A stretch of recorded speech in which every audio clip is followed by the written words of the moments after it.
Hello guys, welcome to my channel. आज हम लोग पढ़ेंगे article 25 of the Indian constitution के बारे में। Article 25 talks about freedom of conscience and free profession, practice and propagation of religion. अब इसका मतलब क्या है? देखो, आप लोगों को पता है कि India is a secular country. हम बिलीव करते हैं इन दी कॉन्सेप्ट ऑफ सेक्युलरिज्म, यानी कि हमारा कोई ऑफिशियल रिलीजन नहीं है। क्या इंडिया का कोई ऑफिशियल रिलीजन है? जैसे कि Pakistan is an Islamic country, लेकिन इंडिया में तो ऐसा नहीं है।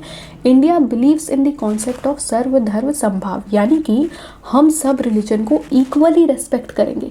स्टेट कोई पर्टिकुलर रिलीजन को प्रमोट नहीं करेगा। State is going to respect each and every religion. That is the concept of secularism in India. लेकिन 1950 में हमारे जो मेकर्स ऑफ द कॉन्स्टिट्यूशन है, हमारे जो founding fathers of the constitution है, उन्होंने इस टर्म सेक्युलर को ऐड नहीं किया। क्यों नहीं ऐड किया? क्योंकि 1950 में जब कॉन्स्टिट्यूशन को इनैक्ट किया गया, अगर उस टाइम पे ये टर्म को ऐड किया जाता तो बहुत लोग कंफ्यूज करते इसको with the western definition of secularism. हमारे मेकर्स ऑफ द कॉन्स्टिट्यूशन ने ऑलरेडी ये बता दिया कि India is a secular country. कैसे?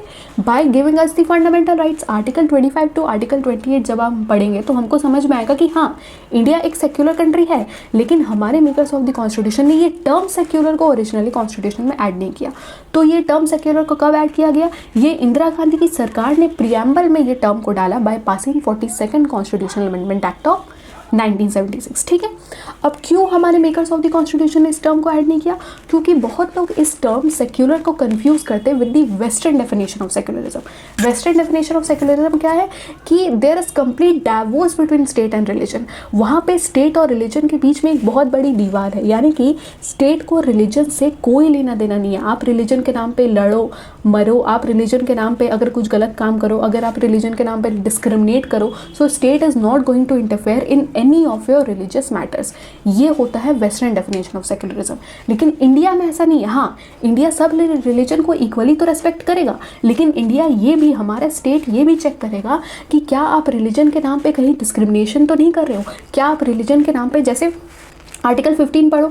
आर्टिकल 15 क्या कहता है? No discrimination on the basis of race, religion, caste, sex और प्लेस ऑफ बर्थ। अगर आप रिलीजन के नाम पे लड़ रहे हो, मर रहे हो, दंगा फसाद कर रहे हो, so state is going to interfere in that case. That means we do not have any official religion, but state is having watchful ambivalence. मैंने क्या कहा? वॉचफुल एम्बिवैलेंस, यानी कि अगर आप रिलीजन के नाम पे कोई भी गलत काम करोगे, then state will take action. Otherwise state is not going to interfere in any of your religious matters. क्यों? क्योंकि state believes in the concept of सर्वधर्म समभाव। हम सब रिलीजन को जो है इक्वली ट्रीट करेंगे, इक्वली रेस्पेक्ट करेंगे। अब आर्टिकल 25 क्या कहता है? Freedom of conscience. अब ये कॉन्शियंस का मतलब क्या है? Conscience means I have the inner most freedom to choose any religion I want. ये मेरे ऊपर है कि मैं कौन से रिलीजन को फॉलो करना चाहती हूँ। अगर मैं इस्लाम को फॉलो करना चाहती हूँ तो मैं कर सकती हूँ। अगर मैं क्रिश्चियनिटी को फॉलो करना चाहती हूँ या मैं हिंदुइज्म को फॉलो करना चाहती हूँ, तो यहाँ पे स्टेट इंटरफेयर नहीं कर सकता। स्टेट मुझे ये नहीं बता सकता कि मुझे कौन सा रिलीजन फॉलो करना है। दैट, और I also have the freedom not to choose any religion. अगर मैं चाहती हूँ कि मैं कोई रिलीजन को फॉलो ना करूँ, मैं एथिस्ट रहूँ, तो वो भी मेरी मर्जी है। That is also my fundamental rights. So that is the freedom of conscience that I have the innermost freedom to choose any religion or not to choose any religion। तो ये जो freedom of conscience है, ये जो fundamental right है, it is an absolute fundamental right। यहाँ पे state interfere नहीं कर सकता।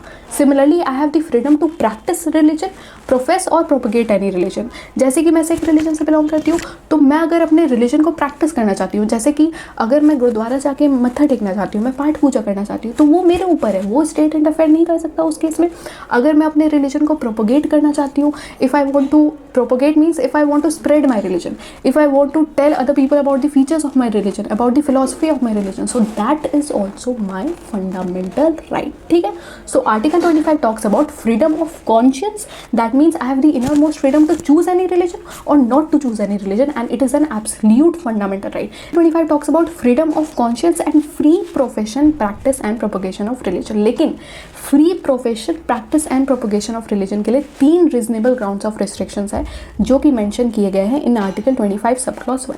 वो रीजनेबल ग्राउंड्स ऑफ रिस्ट्रिक्शन क्या है? पब्लिक ऑर्डर, मोरालिटी और हेल्थ। हाँ, आप अपने रिलीजन को फ्रीली प्रैक्टिस करो, प्रोफेस करो, प्रोपगेट करो, but it should be subjected to public order, morality और हेल्थ। जैसे कि एग्जाम्पल लो, मान लो अगर आज दुर्गा पूजा का विसर्जन निकल रहा है, ठीक है, और आज ही मुहर्रम है, तो स्टेट क्या कर सकता है, सब्जेक्ट टू पब्लिक ऑर्डर, ताकि कोई दंगा फसाद ना हो, कोई कम्युनल राइट्स ना हो, तो स्टेट क्या कर सकता है, स्टेट बोल सकता है कि आज आप दुर्गा पूजा का विसर्जन मत करो। क्यों? क्योंकि आज ही मुहर्रम है, तो आप ये मत करो। तो that means subject to public order state can interfere in your religious matters. ठीक है, तो ये है article 25 of the Indian constitution. अब जैसे कि मैंने आपको बताया कि I have the fundamental right to propagate my religion, that means I have the fundamental right to spread my religion, but do I have the fundamental right to convert other people into my religion? क्या ये मेरा fundamental right है? Does right to profess, practise and propagate my religion also includes right to convert other people into my religion? ये question raise किया गया before the supreme court. Matter went to the supreme court और supreme court से पूछा गया, does right to practise, profess and propagate religion also includes the fundamental right to convert other people into my religion? ये supreme court से पूछा गया। Do I have the fundamental right to convert other people into my religion? Supreme court ने कहा कि yes, you have the right to convert other people into your religion, but it is not your fundamental right. ये तुम्हारा fundamental right नहीं है। हाँ, तुम लोगों को by explaining the philosophy of a religion और by explaining the features of a religion, जैसे कि अगर मैं किसी को अपने रिलीजन में कन्वर्ट करना चाहती हूँ, मैं अगर किसी को अपने रिलीजन सिख धर्म में कन्वर्ट करना चाहती हूँ, तो मैं उसका एक्सप्लेन करूँगी अपने रिलीजन की फिलॉसफी को, कि मैं उसको बताऊँगी कि कैसे कश्मीरी पंडित अपना धर्म बचाने के लिए गुरु तेग बहादुर जी के पास आए थे। यानी कि मैं अपने रिलीजन की फिलॉसफी को एक्सप्लेन करके उसके कॉन्शियस को टच कर रही हूँ। मैं उसको एक्सप्लेन कर रही हूँ कि कैसा हमारा रिलीजन जो है तुमको सही पाथ में लेके आएगा। यानी कि यहाँ पे मैं कोई फोर्स नहीं कर रही हूँ उसको, मैं उसको कोई ब्राइब नहीं कर रही हूँ। सुप्रीम कोर्ट ने कहा अगर आप फोर्स द्वारा, कोर्शन द्वारा, ब्राइब द्वारा अगर आप किसी को अपने रिलीजन में कन्वर्ट कर रहे हो, then that is not allowed. But if you have the right to convert other people into your religion by explaining the philosophy और फीचर्स ऑफ योर रिलीजन, ये आप कर सकते हो। लेकिन अगर आप फोर्स कर रहे हो, ब्राइब कर रहे हो कि भाई तुम मेरे रिलीजन में कन्वर्ट हो जाओ, मैं तुम्हें 1 लाख रुपए दूंगी, या तुम मेरे रिलीजन में कन्वर्ट हो जाओ, मैं तुम्हें अमेरिका भेज दूंगी, तो ये अलाउड नहीं है। ये कहा सुप्रीम कोर्ट ने। ठीक है, तो सुप्रीम कोर्ट ने कहा क्या कहा, conversion must be free from inducement, threat, coercion. यही कहा गया सुप्रीम कोर्ट द्वारा। कोर्ट ने ये डिक्लेयर कर दिया that converting other people to your religion is not your fundamental right under article 25 of the Indian constitution. ठीक है, ये हम लोगों ने समझा आर्टिकल 25 सब क्लॉज 1। अब हम लोग देखते हैं आर्टिकल 25 सब क्लॉज 2 के बारे में। आर्टिकल 25 सब क्लॉज 2 कहता है, nothing in this article shall effect the operation of any existing law और prevent the state from making any law. यहाँ पे कहा गया है कि स्टेट अगर चाहे तो कोई भी लॉ बना सकता है with respect to regulating or restricting any economic, financial, political or other secular activity which may be associated with the religious practice. That means state can make any law in order to regulate the secular activity of any religion. जैसे कि example लो, देखो एक तो होता है secular activity और एक होता है जहाँ पे स्टेट इंटरफेयर नहीं कर सकता। जो कुछ रिलीजियस फीचर्स है उसमें स्टेट इंटरफेयर नहीं कर सकता। जैसे मैं सिख रिलीजन से बिलोंग करती हूँ, जब भी मैं गुरुद्वारा जाती हूँ तो आप लोग को पता होगा कि नहीं कि हमारे सिख रिलीजन में क्या होता है कि जो अमृत वेला है, जो ब्रह्म मुहूर्त है, उसमें किया जाएगा जपजी साहब का पाठ, फिर शाम को किया जाएगा रहरास साहब का पाठ, फिर जो है रात को सुखासन साहब किया जाएगा। यानी कि ये क्या है, इसमें स्टेट इंटरफेयर नहीं कर सकता। ये एसेंशियल रिलीजियस प्रैक्टिसेस है, इसमें स्टेट ये नहीं बता सकता कि नहीं आपको सुबह जपजी साहब का पाठ नहीं करना है, आपको शाम को रहरास साहब नहीं करना है। यहाँ पे स्टेट इंटरफेयर नहीं कर सकता। Yes, state can regulate the secular activity of the gurdwara. Secular activity यानी कि अगर जैसे कि सपोज गुरुद्वारा के कमेटी बनाया जा रहा है, ठीक है, committee for the administration of the gurdwara बनाया जाता है। हमारे गुरुद्वारे में भी कमेटी है, तो कमेटी जब बनाया जा रहा है, अगर वहाँ पे कुछ अगर स्टेट को मॉडिफाई करना है या कुछ इंटरफेयर करना है तो वो स्टेट कर सकता है। लेकिन स्टेट जो है ये नहीं बता सकता कि जो हमारे ज्ञानी जी है, गुरुद्वारा के ज्ञानी जी है, उनको ये नहीं बोल सकता कि आप सुबह पाठ मत करो, आप इसको शाम को कर दो, या आप सुखासन साहब मत करो। ये यानी कि जो एसेंशियल रिलीजियस फीचर्स है वहाँ पे स्टेट इंटरफेयर नहीं कर सकता। State can regulate the secular activity of any religion but state can not interfere in the essential religious features of any religion. ठीक है, यही कहा गया है article 25 sub clause 2 sub clause A में। अब हम लोग पढ़ते हैं सबरीमाला टेम्पल केस के बारे में। लेकिन उससे पहले 1954 में एक केस आया, शिरूर मठ केस। ये शिरूर मठ केस में Supreme Court impounded the concept of doctrine of essentiality.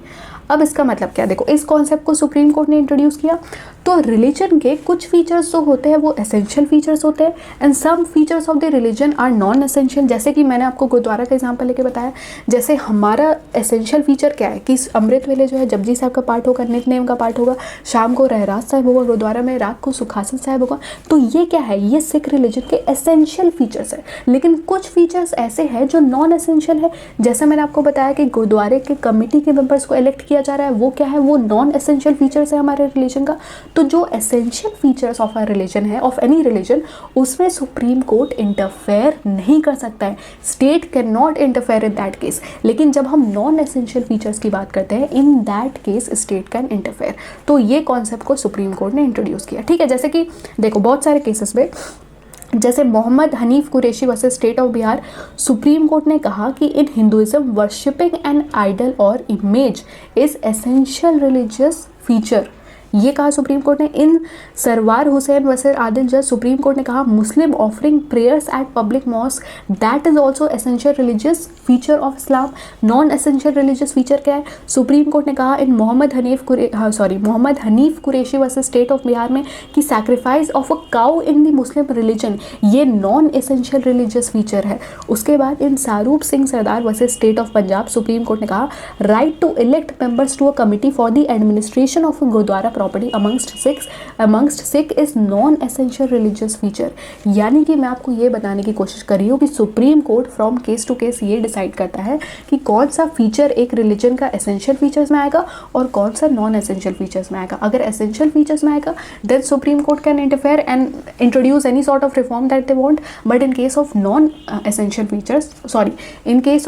Features supreme court can not interfere, but in case of non essential features if the supreme court want, supreme court can interfere. ठीक है, चलो अब हम लोग पढ़ते हैं Sabarimala case के बारे में।